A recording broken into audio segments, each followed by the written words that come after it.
بسم اللہ الرحمن الرحیم۔ ناظرین گرامی، ایک بزرگ فرماتے ہیں، میں نے ایک کتاب میں پڑھا کہ جب اردشیر نامی بادشاہ نے اپنی حکومت کو مستحکم کر لیا تو چھوٹے چھوٹے بادشاہوں نے اس کے تابع رہنے کا اقرار کر لیا۔ اب اس کی نظر سلطنت سریانی کی طرف تھی۔ یہ بڑا ملک تھا، چنانچہ اس بادشاہ نے اس ملک پر چڑھائی کر دی۔ وہاں کا بادشاہ ایک بڑے شہر میں قلعہ بند تھا۔ اس بادشاہ نے شہر کا محاصرہ کر لیا۔ کافی عرصہ گزرنے کے باوجود وہ اس شہر کو فتح نہ کر سکا۔ ایک دن بادشاہ کی بیٹی قلعہ کی دیوار پر چڑھی تو اچانک اس کی نظر اردشیر پر پڑی۔ اس کی مردانی وجاہت خوبصورتی دیکھ کر شہزادی اس کی محبت میں گرفتار ہو گئی اور عشق کی آگ میں جلنے لگی۔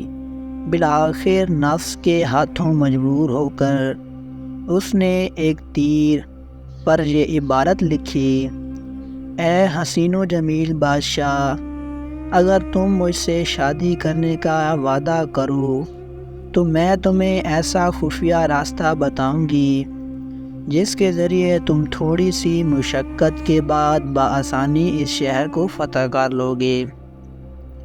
پھر شہزادی نے وہ تیر اردشیر بادشاہ کی جانب پھینک دیا۔ اس نے تیر پر لکھی عبارت پڑھی اور ایک تیر پر یہ جواب لکھا: اگر تم نے راستہ بتا دیا تو تمہاری خواہش ضرور پوری کی جائے گی، یہ ہمارا وعدہ ہے۔ اور تیر شہزادی کی جانب پھینک دیا۔ شہزادی نے یہ عبارت پڑھی تو فوراً خفیہ راستے کا پتہ لکھ کر تیر بادشاہ کی طرف پھینک دیا۔ شہوت کے ہاتھوں مجبور ہونے والی شہزادی کے بتائے ہوئے راستے سے اردشیر بادشاہ نے بہت جلد اس شہر کو فتح کر لیا۔ غفلت و بے خبری کے عالم میں بہت سارے سپاہی ہلاک ہو گئے اور شہر کا بادشاہ بھی قتل کر دیا گیا۔ حسب وعدہ اس بادشاہ نے شہزادی سے شادی کر لی۔ شہزادی کو نہ تو اپنے باپ کی ہلاکت کا غم تھا اور نہ ہی اپنے ملک کی بربادی کی کوئی پرواہ، بس اپنی نفسانی خواہش کے مطابق ہونے والی شادی پر وہ بے حد خوش تھی۔ دن گزرتے رہے، اس کی خوشیوں میں اضافہ ہوتا رہا۔ ایک رات جب شہزادی بستر پر لیٹی تو کافی دیر تک اسے نیند نہ آئی۔ وہ بے چینی سے بار بار کروٹیں بدلتی رہی۔ بادشاہ نے اس کی یہ حالت دیکھی تو کہا: کیا بات ہے، تمہیں نیند کیوں نہیں آ رہی؟ شہزادی نے کہا: میرے بستر پر کوئی چیز ہے جس کی وجہ سے مجھے نیند نہیں آ رہی۔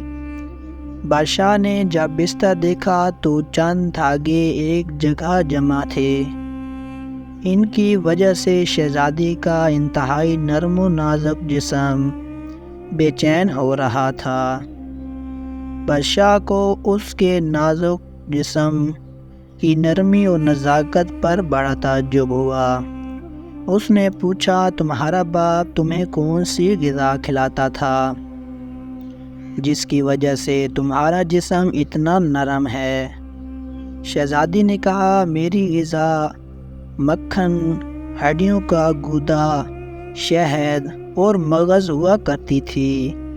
بادشاہ نے کہا: تیرے باپ کی طرح آسائش و آرام تجھے کس نے نہ دیا ہوگا؟ تو نے اس کے احسان اور قرابت کا اتنا برا بدلہ دیا کہ اسے قتل کروا ڈالا۔ جب تو اپنے شفیق باپ کے ساتھ بھلائی نہ کر سکی تو میں بھی اپنے آپ کو تجھ سے محفوظ نہیں سمجھتا۔ پھر بادشاہ نے حکم دیا: اس کے سر کے بالوں کو طاقتور گھوڑے کی دم سے باندھ کر گھوڑے کو تیزی سے دوڑایا جائے۔ حکم کی تعمیل ہوئی اور چند ہی لمحوں میں اس نفس پرست شہزادی کا جسم ٹکڑے ٹکڑے ہو گیا۔ اللہ ہم سب کو نفسانی خواہشوں کی تباہ کاریوں سے محفوظ رکھے۔ اگر انسان اپنی قبر و آخرت کو بھول جائے تو پھر اس طرح کی ذلت و رسوائی میں مبتلا ہو جاتا ہے۔ ایسا شخص نہ تو دنیا میں کامیاب ہوتا ہے اور نہ ہی آخرت میں۔ اگر بالفرض دنیا میں چند روز عیش و عشرت مل بھی جائے تب بھی اسے قلبی سکون اور اطمینان نصیب نہیں ہوتا۔ جس نے اپنے نفس کی پیروی کی، نفس نے اسے ہمیشہ تباہ و بربادی کے گڑھے میں ڈال دیا۔ عزت و دولت اور شان و شوکت سب کی سب خاک میں مل گئی، اور یہ تو حقیقت ہے کہ جیسی کرنی ویسی بھرنی۔ آج جو کسی کے ساتھ دھوکہ دہی کرے گا تو اس کے ساتھ بھی ایسا ہی سلوک ہوگا۔